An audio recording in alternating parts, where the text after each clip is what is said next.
부활절은 기독교 절기 중에 가장 중요한 절기입니다. 왜냐하면 우리가 믿는 이 믿음, 우리들의 신앙은 이 부활을 통하여서 예수님께서 우리의 죄를 대속하시고 우리에게 생명을 주심을 믿기 때문입니다. 그래서 우리들에게 부활절은 단순히 2000년 전에 있었던 놀라운 사건을 기억하는 날에 그치지 않습니다.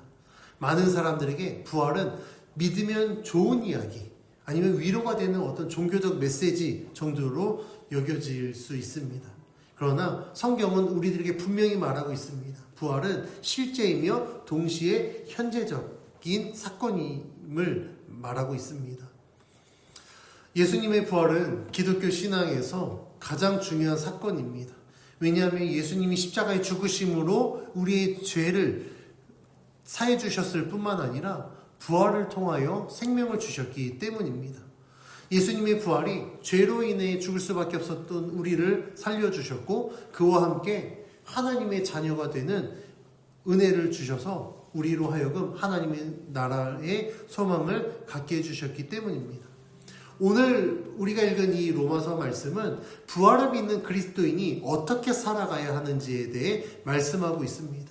오늘 본문은 예수님이 살아나신 것처럼 너희도 새 생명 가운데 살아가라 라고 말씀하고 있습니다. 즉 부활은 단지 예수님의 이야기가 아니라 우리들의 이야기이며 우리의 삶의 방식입니다.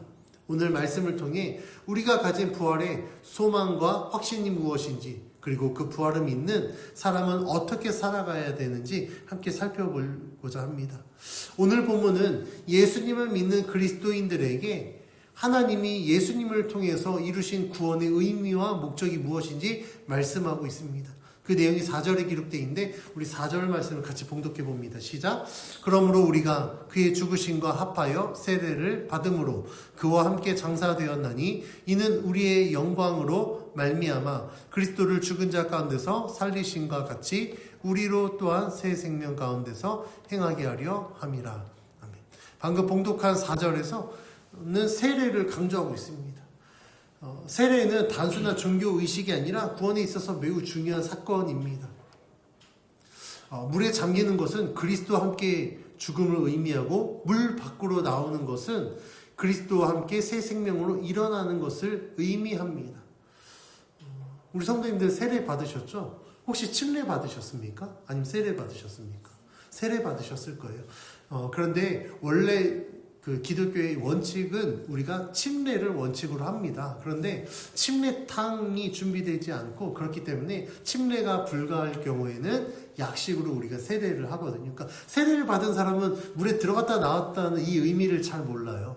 근데 우리가 침례를 보면 침례는 그 세례자가 물속에 완전 들어갔다 나오거든요. 들어가는 것은 예수님의 죽으심을 의미하고 그 가운데 다시 나오는 것은 생명을 의미합니다. 그래서 우리가 세례를 받았다는 것은 세례를 받은 그날 우리는 예수 그리스도의 죽음과 부활의 실제에 참여하였다라는 확증의 증인이 됩니다. 여기서 바울이 사용한 단어가 굉장히 의미심장하는데요. 그리스도 합하여, 그래서 합하여에 사용된 헬라어 쉼피토스는 접붙임을 받다라는 뜻을 가지고 있습니다. 다시 말하면 우리가 예수님의 죽으심과 합해진다라는 것은 나뭇가지가 줄기에 접붙여져서 수액을 공급받는 것처럼 이제는 우리가 예수님의 죽음과 부활에 유기적으로 연합되었음을 의미합니다. 그렇다면 하나님은 왜 우리에게 예수 그리스도의 죽으심과 합하여 죽음과 부활에 유기적으로 연합을 시키셨을까? 그 이유는 4절 하반절에 기록된 것처럼 우리로 또한 새 생명 가운데서 행하게 하려 합니다 라고 기록하고 있습니다. 부활은 예수 그리스도를 믿는 자들의 삶이 복음으로 바뀌었음을 의미하고, 복음으로 바뀌었다라는 건 우리가 예수를 주로 고백하고 세례를 받았을 때 우리가 새 생명 가운데에서 행하는 새로운 삶이 시작되었음을 의미합니다. 그래서 5절은 이렇게 기록합니다. 5절 같이 봉독합니다. 시작. 만일 우리가 그의 죽으심과 같은 모양으로 연합한 자가 되었으면 또한 그의 부활과 같은 모양으로 연합한 자도 되리라. 바울은요 5절에서 매우 강한 확신을 합니다. 그렇게 되리라라고 이야기하거든요. 이것은 굉장히 강한 선포의 의미입니다. 그렇다면 왜 우리가 부활을 확신할 수 있을까? 그 이유는 우리의 믿음이나 감정 때문이 아니라 예수 그리스도의 부활이 이미 일어났기 때문에, 이미 실제적으로 일어난 실제적인 사건이기 때문에 그 과거의 연합이 미래의 부활의 보증이 되어줍니다. 그래서 우리가 그리스도와 함께 죽었다면 반드시 그분과 함께 살 것이다 라고 말씀하고 있습니다. 이것이 부활의 논리인 겁니다. 그래서 세례를 받은 우리는 이미 부활에 참여한 자입니다. 지금은 우리가 경험하는 죄의 무게, 삶의 피곤함, 반복되는 실패, 그것으로 인해서 이게 우리들의 삶의 전부인가? 예수 믿어도 여전히 실패하고 있고, 예수 믿어도 여전히 죄를 짓고 있는 우리 삶의 모습을 통해서 이게 맞는 건가? 의심이 들 수도 있습니다. 그러나 반복되는 실패, 그것이 우리들의 인생의 전부가 아닙니다. 왜냐하면 우리는 죽음을 이기신 그리스도께 접붙임 받은 자이기 때문입니다. 그래서 예수님께 붙어 있으면 삶에서 실패할 수 있지만 삶의 전체에 봤을 때 우리들의 삶은 절대 실패한 인생이 아닙니다. 왜냐하면 그 실패 가운데 우리들의 연약함을 아시는 예수 그리스도께서 보혜사 성령을 보내주셨잖아요. 죄를 지은 자에게는 그 죄를 회개할 수 있도록 회개의 영을 우리들에게 부어주십니다.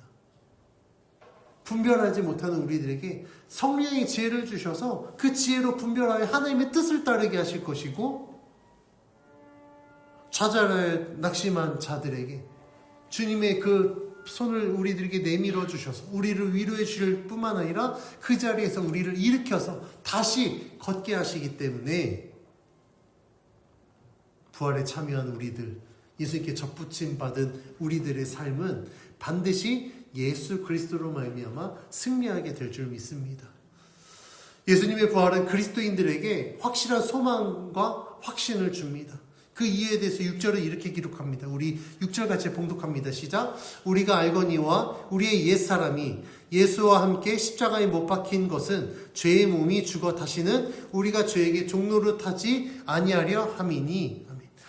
6절에서 바울은 우리의 옛사람이 예수와 함께 십자가에 못 박혔다라고 이야기해요. 그러니까 이전에 죄와 사망의 권세 가운데 진노의 자녀로 살았던 우리들의 모든 그 죄의 모습들이 어떻게 됐다고요? 예수 그리스도와 함께 십자가에 못 박혀 죽었다는 거예요. 그것은 죄와 사망이 지배 아래 있던 우리들의 본성, 진노의 자녀였던 우리들의 본성, 하나님의 등지고 살았던 우리들의 자아입니다. 그런데 이 옛사람이 그리스도와 함께 십자가에서 죽었습니다.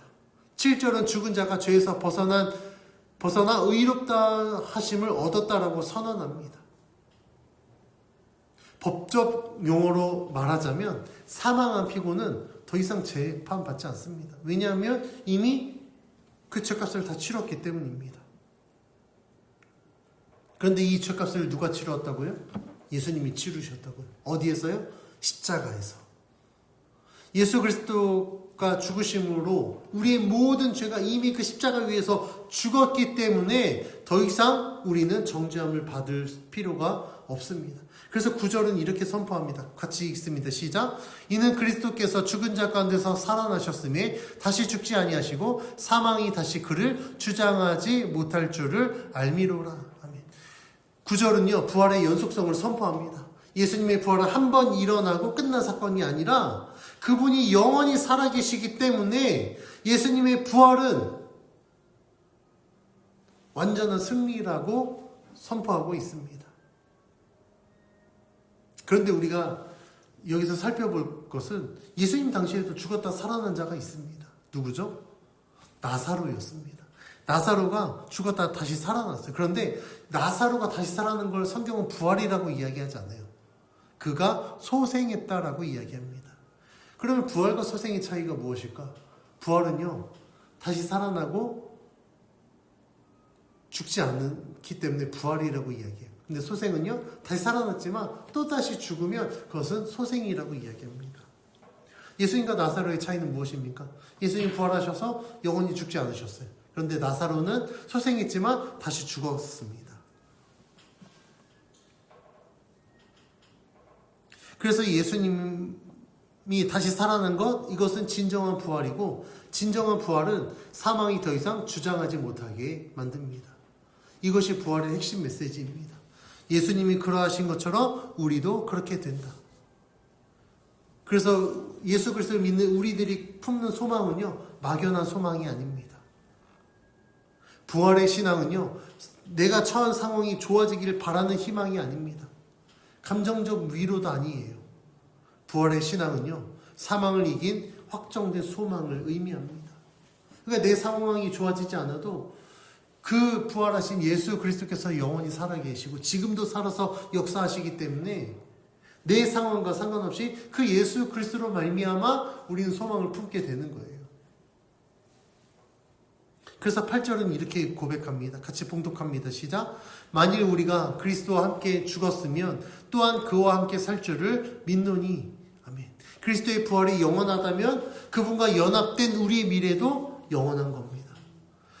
예수 그리스도가 살아계시기 때문에 예수 그리스도를 믿는 우리의 삶도 여전히 살아있다라고 성경은 말씀하고 있습니다. 혹시 삶에서 여러 가지 일들로 인해 두려워하거나 낙심하고 있으십니까? 오늘 본문을 통해 바울은 이야기합니다. 지금의 고통이 마지막이 아닙니다. 그리스도께서 살아나셨고 그분과 연합된 여러분도 반드시 살 것입니다.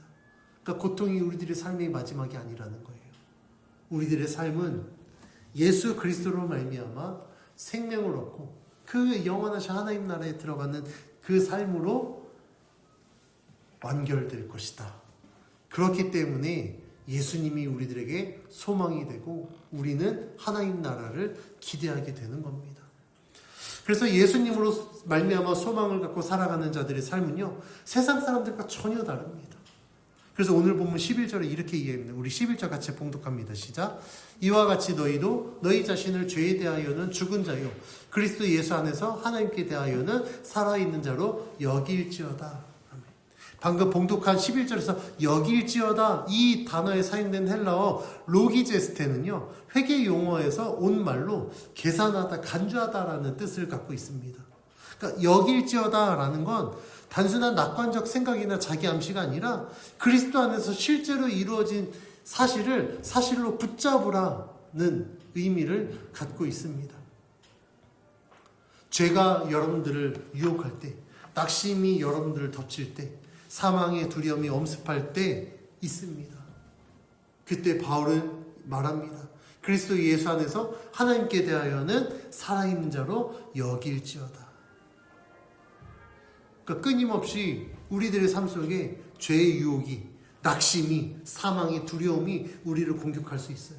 그것으로 인해서 우리가 붙들었던 소망을 절망으로 바꿔버릴 수도 있습니다. 그러나 그거와 상관없이 너희는 하나님께 대하여 살아있는 자로 여겨라. 그런 것과 상관없이 너희는 살아있는 자다. 너희들에게 생명이 약속되었다. 그러니 살아있는 자로 여길지어다 라고 말씀하고 있습니다. 이것은 단순한 감정이 아닙니다.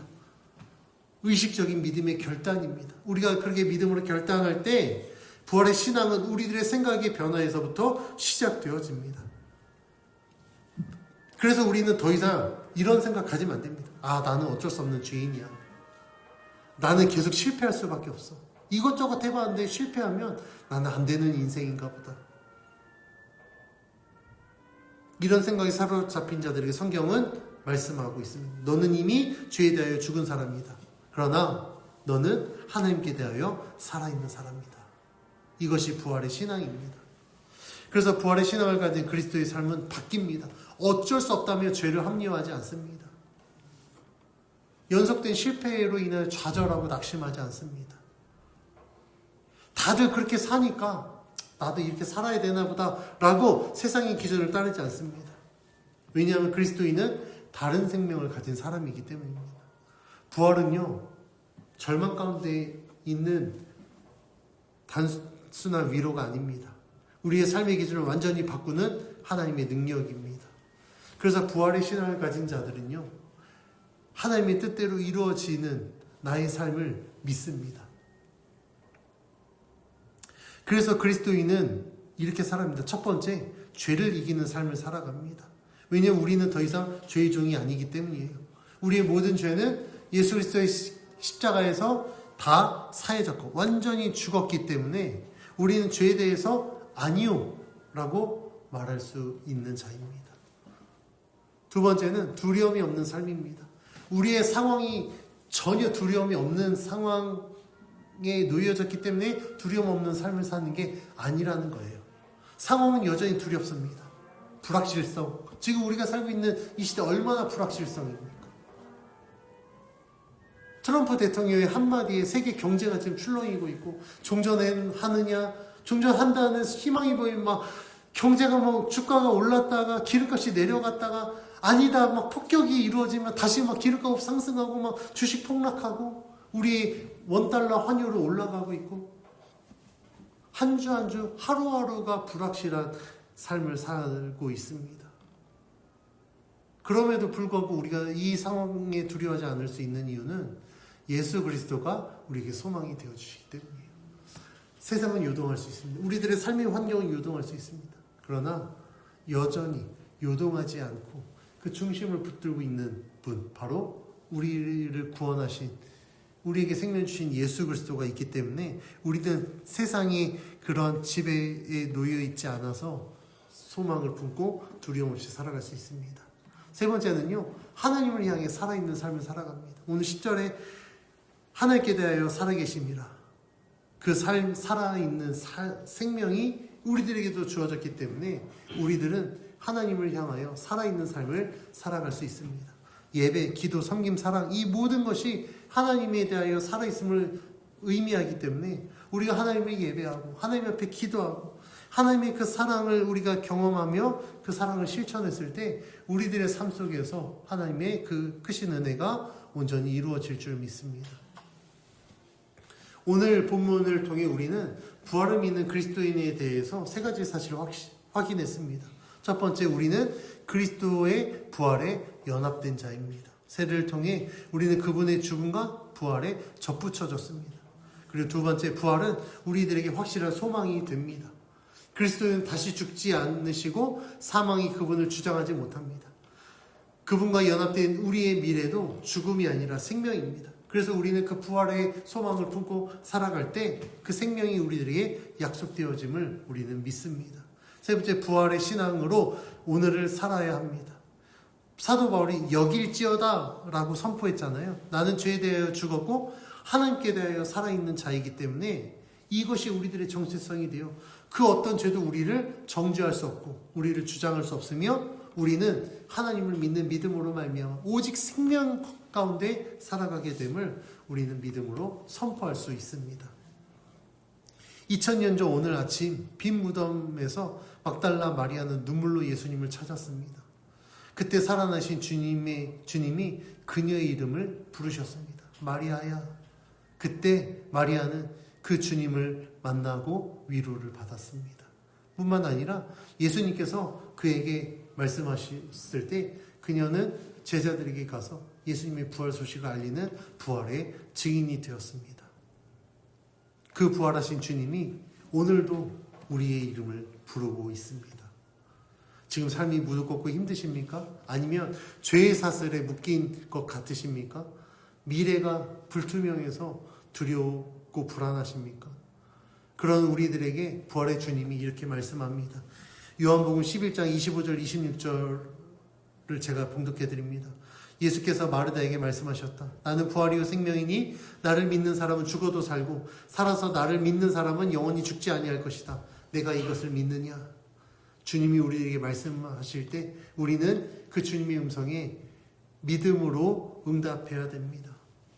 예수님이 부활이시고 생명이심을 내가 믿습니다라고 고백할 때 우리는 그 부활의 신앙으로 오늘을 살아가게 됩니다. 오늘 말씀을 통해 예수님의 부활의 소망이 오늘 여러분의 소망이 되기를 바랍니다. 이 부활의 확신이 오늘 여러분의 확신이 되기를 바랍니다. 그리고 이 부활의 신앙으로 오늘 집으로 돌아가 내일 직장에서 가정에서 세상 속에서 새 생명 가운데서 걸어가는 우리 모두가 되어지기를 원합니다.